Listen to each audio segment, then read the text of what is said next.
श्री गणेशाय नमः। श्री जानकी वल्लभो विजयते। श्री रामचरितमानस चतुर्थ सोपान किष्किंधा कांड। कुंद पुष्प और नीलकमल के समान सुंदर, गौर एवं श्याम वर्ण, अत्यंत बलवान, विज्ञान के धाम, शोभा संपन्न, श्रेष्ठ धनुर्धर, वेदों के द्वारा वंदित, गौ एवं ब्राह्मणों के समूह के प्रिय अथवा प्रेमी, माया से मनुष्य रूप धारण किए हुए, श्रेष्ठ धर्म के लिए कवच स्वरूप, सबके हितकारी, श्री सीता जी की खोज में लगे हुए, पथिक रूप रघुकुल के श्रेष्ठ श्री राम जी और श्री लक्ष्मण जी दोनों भाई निश्चय ही हमें भक्तिप्रद हों। वे सुकृति पुण्यात्मा पुरुष धन्य हैं जो वेद रूपी समुद्र के मथने से उत्पन्न हुए, कलयुग के मल को सर्वथा नष्ट कर देने वाले अविनाशी भगवान श्री शंभु के सुंदर एवं श्रेष्ठ मुख रूपी चंद्रमा में सदा शोभायमान, जन्म मरण रूपी रोग के औषध, सबको सुख देने वाले और श्री जानकी जी के जीवन स्वरूप श्री राम नाम रूपी अमृत का निरंतर पान करते रहते हैं। जहाँ श्री शिव पार्वती बसते हैं, उस काशी को मुक्ति की जन्मभूमि, ज्ञान की खान और पापों का नाश करने वाली जानकर उसका सेवन क्यों न किया जाए।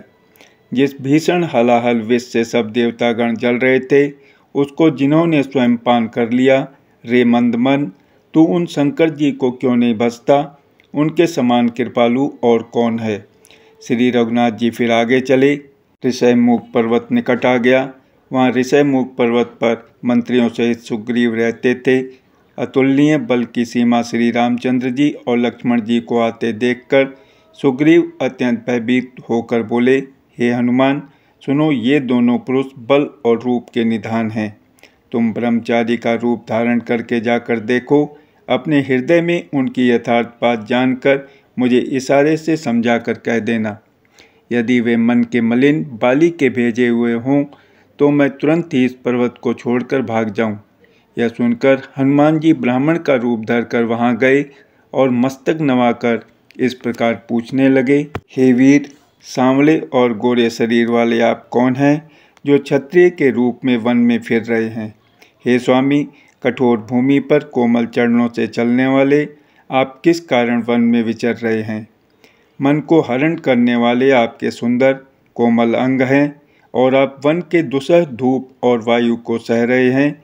क्या आप ब्रह्मा, विष्णु, महेश इन तीन देवताओं में से कोई हैं, या आप दोनों नर और नारायण हैं?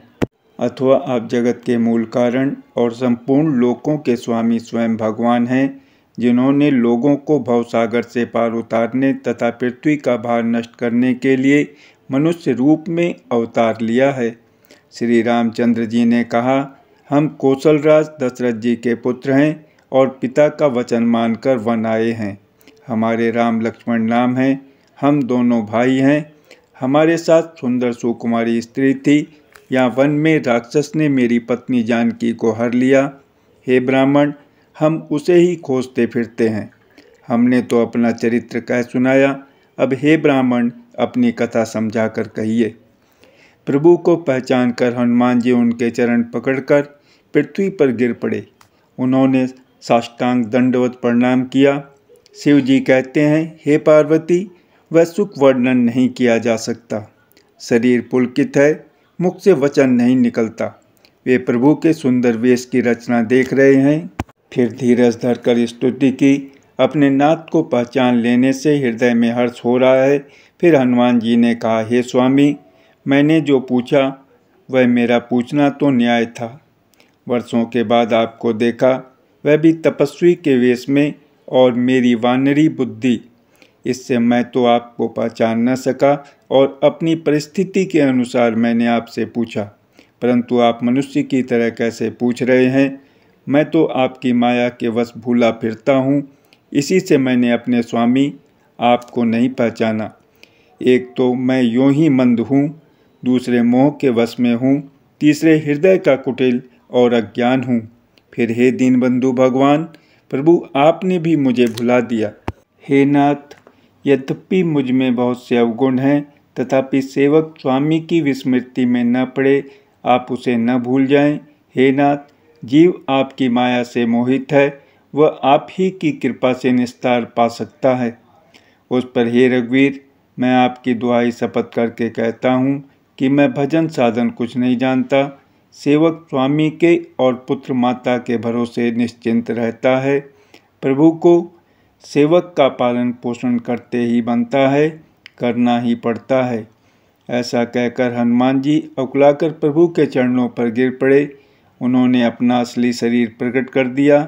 उनके हृदय में प्रेम छा गया। तब श्री रघुनाथ जी ने उन्हें उठाकर हृदय से लगा लिया और अपने नेत्रों के जल से सींचकर शीतल किया।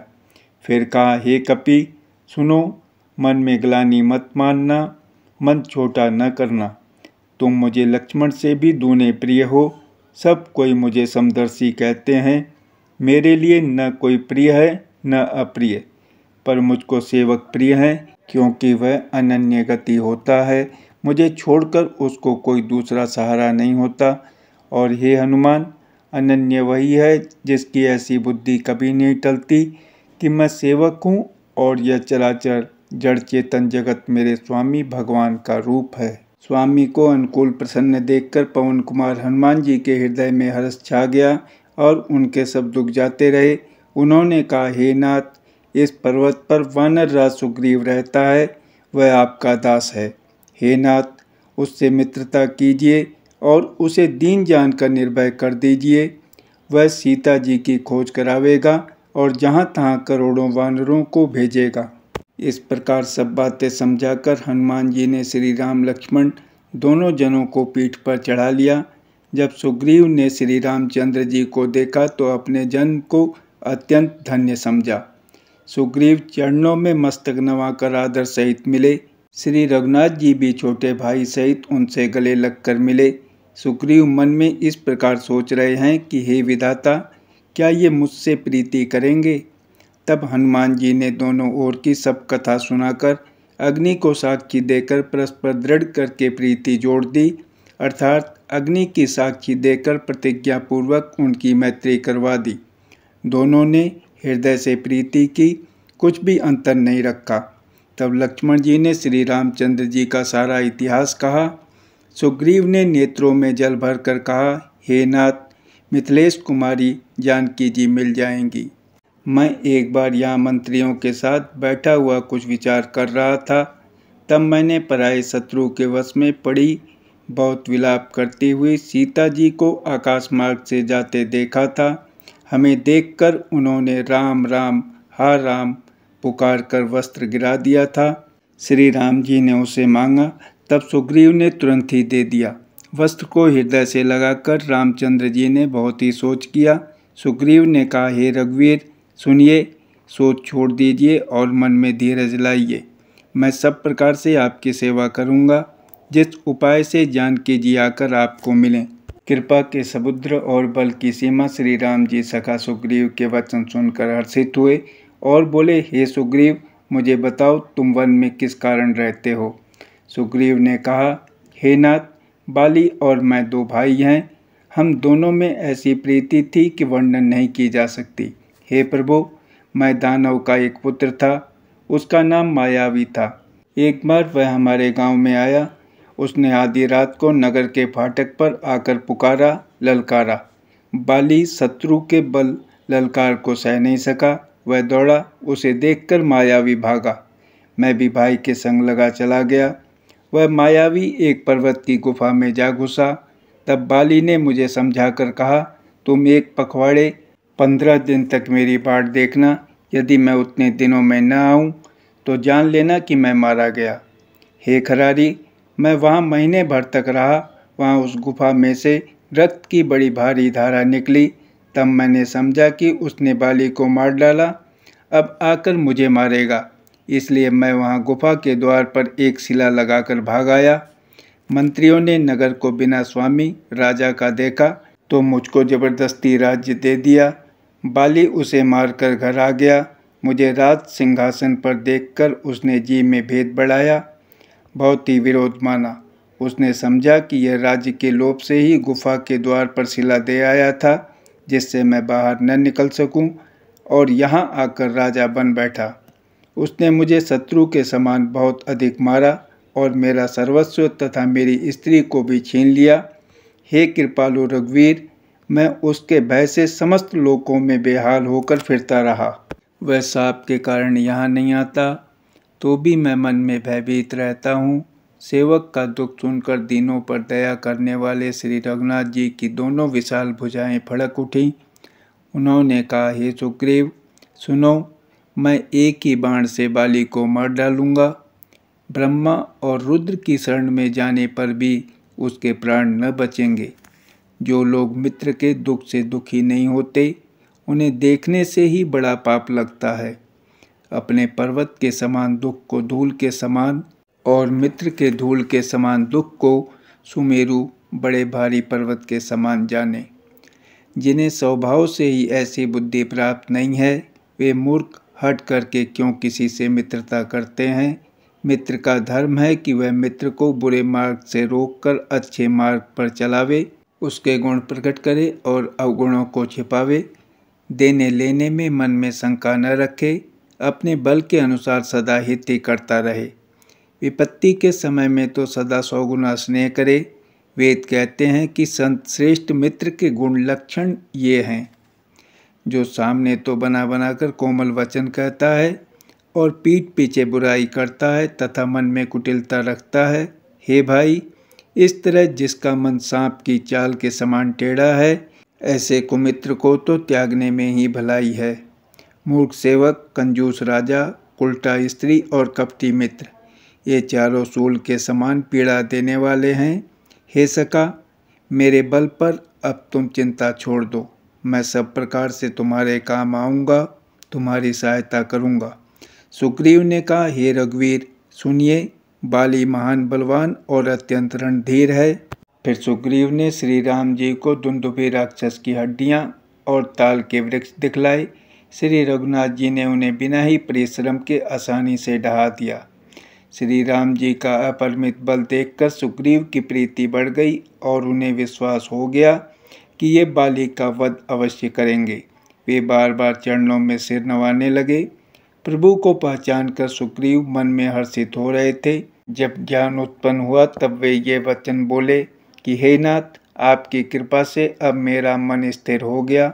सुख, संपत्ति, परिवार और बड़ाई बड़प्पन सबको त्याग कर मैं आपकी ही सेवा करूँगा, क्योंकि आपके चरणों की आराधना करने वाले संत कहते हैं कि ये सब सुख संपत्ति आदि राम भक्ति के विरोधी हैं।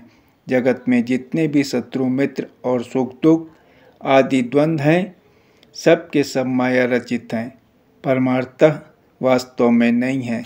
हे श्री राम जी, बाली तो मेरा परम हितकारी है, जिसकी कृपा से शोक का नाश करने वाले आप मुझे मिले, और जिसके साथ अब स्वप्न में भी लड़ाई हो तो जागने पर उसे समझकर मन में संकोच होगा कि स्वप्न में भी मैं उससे क्यों लड़ा। हे प्रभु, अब तो इस प्रकार कृपा कीजिए कि सब छोड़कर दिन रात मैं आपका भजन ही करूं।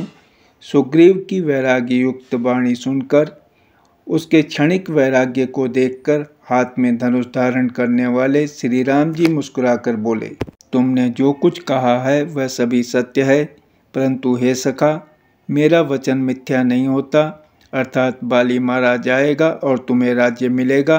काकभूषणी जी कहते हैं कि हे पक्षियों के राजा गरुड़, नट मदारी के बंदर की तरह श्री राम जी सबको नचाते हैं, वेद ऐसा कहते हैं। तदंतर सुग्रीव को साथ लेकर और हाथों में धनुष बाण धारण करके श्री रघुनाथ जी चले। तब श्री रघुनाथ जी ने सुग्रीव को बाली के पास भेजा। वह श्री राम जी का बल पाकर बाली के निकट जाकर गरजा। बाली सुनते ही क्रोध में भरकर वेग से दौड़ा। उसकी स्त्री तारा ने चरण पकड़कर उसे समझाया कि हे नाथ, सुनिए, सुग्रीव जिनसे मिले हैं वे दोनों भाई तेज और बल की सीमा हैं। वे कौशलाधीश दशरथ जी के पुत्र राम और लक्ष्मण संग्राम में काल को भी जीत सकते हैं। बाली ने कहा, हे भीरु, डरपोक प्रिय, सुनो, श्री रघुनाथ जी समदर्शी हैं, जो कदाचित वे मुझे मारेंगे ही तो मैं सनाथ हो जाऊंगा, परम पद पा जाऊंगा। ऐसा कहकर वह महान अभिमानी बाली सुग्रीव को तिनके के समान जानकर चला। दोनों भिड़ गए। बाली ने सुग्रीव को बहुत धमकाया और घूंसा मारकर बड़े जोर से गरजा। तब सुग्रीव व्याकुल होकर भागा। घूंसे की चोट उसे वज्र के समान लगी। सुग्रीव ने आकर कहा, हे कृपालु रघुवीर, मैंने आपसे पहले ही कहा था कि बाली मेरा भाई नहीं है, काल है। श्री राम जी ने कहा, तुम दोनों भाइयों का एक सा ही रूप है, इसी भ्रम से मैंने उसको नहीं मारा। फिर श्री राम जी ने सुग्रीव के शरीर को हाथ से स्पर्श किया, जिससे उसका शरीर वज्र के समान हो गया और सारी पीड़ा जाती रही। तब श्री राम जी ने सुग्रीव के गले में फूलों की माला डाल दी और फिर उसे बड़ा भारी बल देकर भेजा। दोनों में पुनः अनेक प्रकार से युद्ध हुआ। श्री रघुनाथ जी वृक्ष की आड़ से देख रहे थे। सुग्रीव ने बहुत से छल बल किए, किंतु अंत में भय मानकर हृदय से हार गया। तब श्री राम जी ने तान कर बाली के हृदय में बाण मारा। बाण के लगते ही बाली व्याकुल होकर पृथ्वी पर गिर पड़ा, किंतु प्रभु श्री रामचंद्र जी को आगे देखकर वह फिर उठ बैठा। भगवान का श्याम शरीर है, सिर पर जटा बनाए हैं, लाल नेत्र हैं, बाण लिए हैं और धनुष चढ़ाए हैं। बाली ने बार बार भगवान की ओर देखकर चित्त को उनके चरणों में लगा दिया। प्रभु को पहचान कर उसने अपना जन्म सफल माना। उसके हृदय में प्रीति थी, पर मुख में कठोर वचन थे। वह श्री राम जी की ओर देखकर बोला, हे गोसाई, आपने धर्म की रक्षा के लिए अवतार लिया है और मुझे व्याध की तरह छिपकर मारा। मैं वैरी और सुग्रीव प्यारा। हे नाथ, किस दोष से आपने मुझे मारा? श्री राम जी ने कहा, हे मूर्ख, सुन, छोटे भाई की स्त्री, बहन, पुत्र की स्त्री और कन्या, ये चारों समान हैं। इनको जो कोई बुरी दृष्टि से देखता है, उसे मारने में कुछ भी पाप नहीं होता। हे मूढ़, तुझे अत्यंत अभिमान है। तूने अपनी स्त्री की सीख पर भी ध्यान नहीं दिया। सुग्रीव को मेरी भुजाओं के बल का आश्रित जानकर भी, अरे अधम अभिमानी, तूने उसको मारना चाहा। बाली ने कहा, हे श्री राम जी, सुनिए, स्वामी, आपसे मेरी चतुराई नहीं चल सकती। हे प्रभु, अंतकाल में आपकी गति शरण पाकर मैं अब भी पापी ही रहा। बाली की अत्यंत कोमल वाणी सुनकर श्री राम जी ने उसके सिर को अपने हाथ से स्पर्श किया और कहा, मैं तुम्हारे शरीर को अचल कर दूं, तुम प्राणों को रखो। बाली ने कहा, हे कृपा निधान, सुनिए, मुनिगण जन्म जन्म में, प्रत्येक जन्म में अनेकों प्रकार का साधन करते रहते हैं, फिर भी अंतकाल में उन्हें राम नहीं कह आता। उनके मुख से राम नाम नहीं निकलता। जिनके नाम के बल से शंकर जी काशी में सबको समान रूप से अविनाशिनी गति मुक्ति देते हैं, वह श्री राम जी स्वयं मेरे नेत्रों के सामने आ गए हैं। हे प्रभु, ऐसा संयोग क्या फिर कभी बन पड़ेगा? श्रुतियाँ नेति नेति कहकर निरंतर जिनका गुणगान करती रहती हैं तथा प्राण और मन को जीतकर एवं इंद्रियों को विषयों के रस से सर्वथा नीरस बनाकर मुनिगण ध्यान में जिनकी कभी कवचित ही झलक पाते हैं, वे ही प्रभु आप साक्षात मेरे सामने प्रकट हैं। आपने मुझे अत्यंत अभिमानवश जानकर यह कहा कि तुम शरीर रख लो, परंतु ऐसा मूर्ख कौन होगा जो हठ पूर्वक कल्प वृक्ष को काटकर उससे बबूर के बाढ़ लगवाएगा, अर्थात पूर्ण काम बना देने वाले आपको छोड़कर आपसे इस नश्वर शरीर की रक्षा चाहेगा। हे नाथ, अब मुझ पर दया दृष्टि कीजिए और मैं जो वर मांगता हूँ उसे दीजिए। मैं कर्मवश जिस योनि में जन्म लूँ, वही श्री राम जी आपके चरणों में प्रेम करूँ। हे कल्याणप्रद प्रभु, यह मेरा पुत्र अंगद विनय और बल में मेरे ही समान है, इसे स्वीकार कीजिए। और हे देवता और मनुष्यों के नाथ, बाँह पकड़कर इसे अपना दास बनाइए। श्री राम जी के चरणों में दृढ़ प्रीति करके बाली ने शरीर को वैसे ही आसानी से त्याग दिया जैसे हाथी अपने गले से फूलों की माला का गिरना न जाने। श्री रामचंद्र जी ने बाली को अपने परम धाम भेज दिया। नगर के सब लोग व्याकुल होकर दौड़े। बाली की स्त्री तारा अनेकों प्रकार से विलाप करने लगी। उसके बाल बिखरे हुए हैं और देह की संभाल नहीं है। तारा को व्याकुल देखकर श्री रघुनाथ जी ने उसे ज्ञान दिया और उसकी माया अज्ञान हर ली। उन्होंने कहा, पृथ्वी, जल, अग्नि, आकाश और वायु, इन 5 तत्वों से यह अत्यंत अधम शरीर रचा गया है।